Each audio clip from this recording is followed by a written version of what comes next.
Okay, so today we're stepping right into the kitchen, maybe, or perhaps more like a home lab setting. Definitely feels like that sometimes. Because we came across this formulation online for a whipped body butter, and honestly, it looks genuinely Yeah, it fascinating. really does. We're kind of moving away from just theory today and looking at the practical side, the magic of making something really brilliant for your skin. And it's such a great example of, well, smart formulation. The creator, you could tell, was tackling that classic problem, the one everyone who makes their own skincare runs into. Which is, Do I go with mango butter? The firm, stable one? hmm, Or do I use shea butter, which is so rich and creamy? that dilemma. Always a tough choice. But the clever answer here was, well, neither. Or rather, both. Okay, interesting. Yeah, so we're looking at a whipped mango shea body butter recipe that somehow manages to be really decadent, but also, like, incredibly light. So our job today is basically to figure out why this specific blend works so well. Right. We're not just, reading out a recipe. We want to look at the ingredients, understand why they work together, like a little chemical dream team. I like that. Why does mixing mango and shea actually create such a perfect physical partnership? And what are the other oils doing? Are they just filler, or do they have a real job? Oh, they definitely have jobs. And when you look at the finished product they describe, I mean, the results sound amazing. Like how? It's described as ultra fluffy, gives a beautiful satin finish on the skin, and feels totally non-greasy. Non-greasy is the holy grail for body butter. It really is. Plus, it's packed with those vital skin vitamins A, C, and E, so you get that deep nourishment, but without feeling like you're coated in something heavy. Okay, let's dig into that first problem then, the mango versus shea thing. Yeah. If you try making a whipped butter with just mango butter, 100% mango, Yeah. it often feels a bit too, I don't know, waxy, maybe even a little dry when you put it on. Lacks that slip. Spot on. And then if you go the other way, just pure shea butter, which is wonderful stuff, don't get me wrong. Oh yeah, classic. It can be really heavy, feels greasy for ages, and if it gets warm, forget it. It can just melt into an oily mess in the jar. So what's the clever part here? How does mixing them solve this? Is it just like averaging them out? It's a bit more sophisticated than that. It's about how the structure of the two butters works together. It comes down to their fatty acid profiles and something formulators call rheology. Reality sounds technical. Flow, right? How stuff moves. Pretty much, yeah. How it flows and holds its shape. So shea butter brings the moisture and that lovely slip because it's high in oleic acid, that's a liquid fatty acid at room temp. Okay. But mango butter has a lot more stearic acid.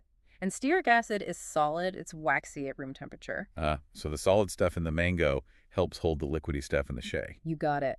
The firm stearic acid basically creates a kind of framework, stabilizing the softer oleic acid structure from the shea. So the mango stops the shea melting too easily, stops the whole thing feeling like an oil slick. Exactly. And you get this stable mix without needing things like beeswax, which can add that heavy, draggy feeling sometimes. Right, I know what you mean. So this blend holds its whipped shape really well, it spreads nicely, and it won't melt quite as easily as pure shea would in warm weather. Clever. Okay, let's get into the details of the butters themselves. Starting with mango, the firming force, as you called it. Yep, from the Mangifera indica seed. It gives the blend that body, that structure, and contributes to that smooth, almost dry feel on the skin after it sinks in. And the blog mentions it's great for skin resilience. Absolutely. It's naturally packed with oleic and stearic acids, which are great for barrier function, locking that moisture in. But the real kicker is the vitamins A, C, and E. Now, hang on. Vitamin C, isn't that really heat sensitive? If you're melting the butter, doesn't that destroy it? That's a really good question, actually. Because it's a fat, the mango butter, the vitamins are sort of locked within that lipid structure. I protect. Yeah, much more stable than, say, vitamin C in water. Gentle heat is still best, of course. You don't want to overheat anything. But enough survives to help fight oxidative stress on your skin, maybe even support a bit of collagen renewal. That makes sense. And the blog notes also suggest it's quite gentle. Good for evening out skin tone on places like knees and elbows. Yeah, those drier, darker patches. And it's often mentioned for helping with skin elasticity, which ties into reducing the appearance of stretch marks, especially when you pair it with shea. Which brings us neatly to shea butter, the creamy base. Classic Vitillaria paradoxa nut butter, the ultimate emollient, really. It really is one of the richest natural emollients out there. It brings that deep, cushiony feel to the mix. If your skin is really dry or cracked or just irritated, Shea is often the go-to, isn't it? Totally. And a big reason for that is its natural phytosterol. Phytosterols, Yeah. plant compounds. Exactly. They act like little messengers for your skin cells.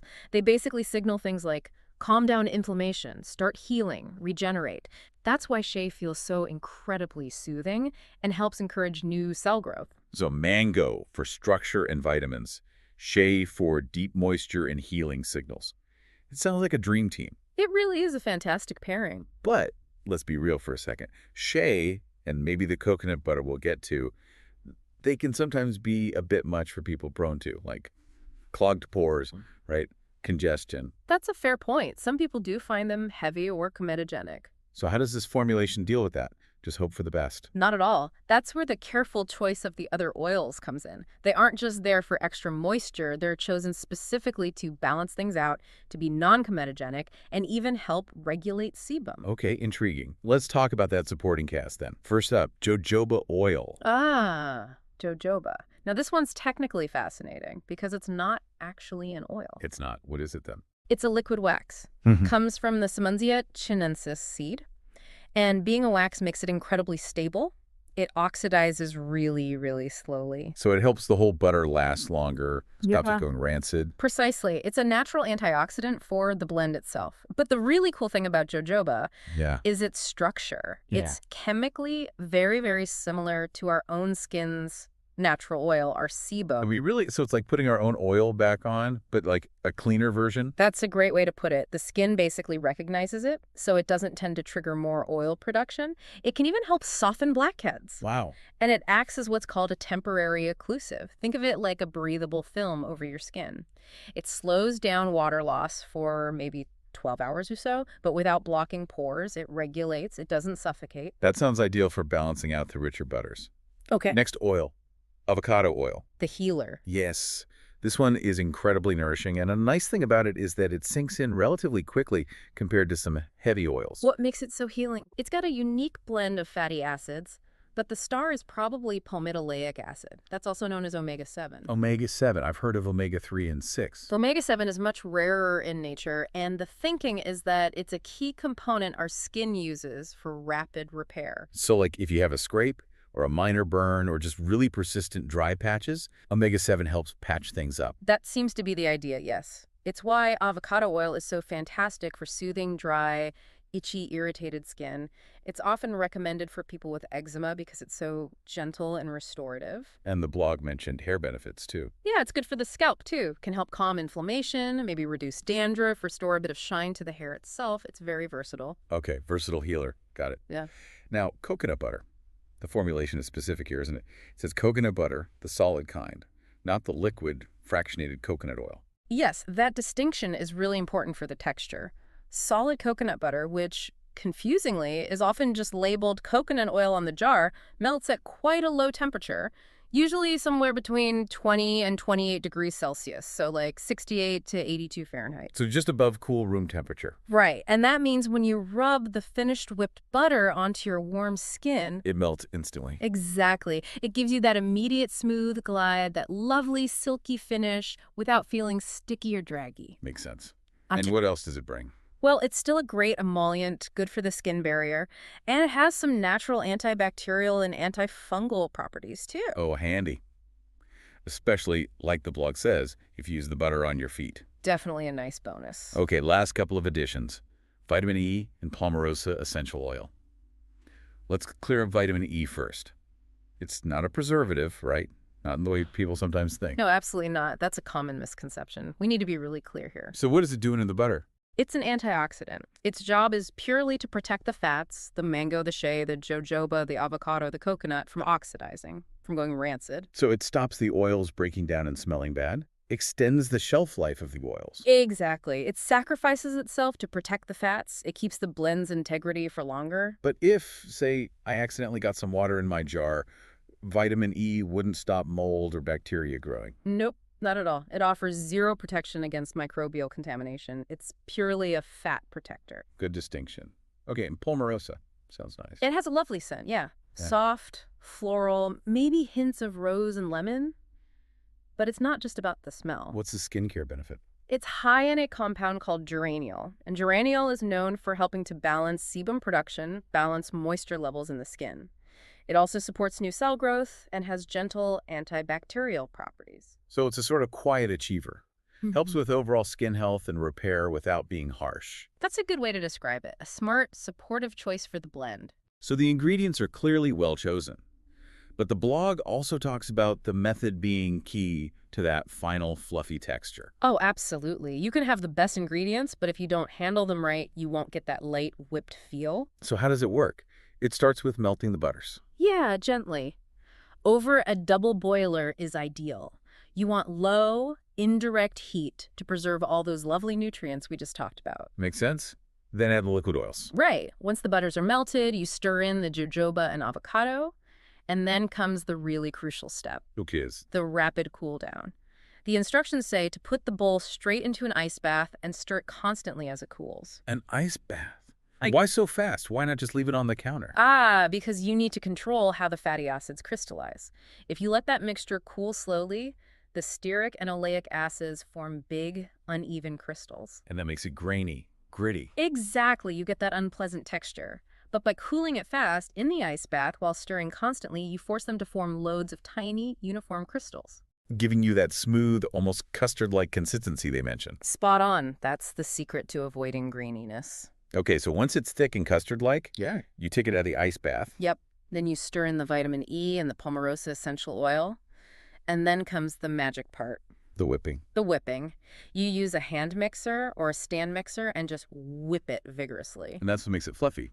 Yeah, all that mechanical agitation forces air into that stable, smooth, crystalline structure you just created. The volume apparently almost doubles. Wow. And that's how you get that incredibly light, airy finish that still feels rich, but melts instantly on your skin without feeling greasy. That sounds amazing. You know, we should probably mention where we found this fantastic formulation. Good idea. It's from a blog called 420formulator.com.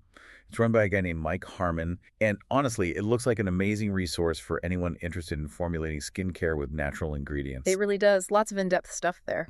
And as the name suggests, also for those interested in cannabis, the blog post actually includes really clear, easy instructions on how to decarb and infuse cannabis if you wanted to make this an infused body butter. That's right. It shows how you can adapt a really solid base recipe. But it's important to stress, I think, that this Mango Shea formulation stands entirely on its own. Even without any infusion, it's an exceptionally good body butter base.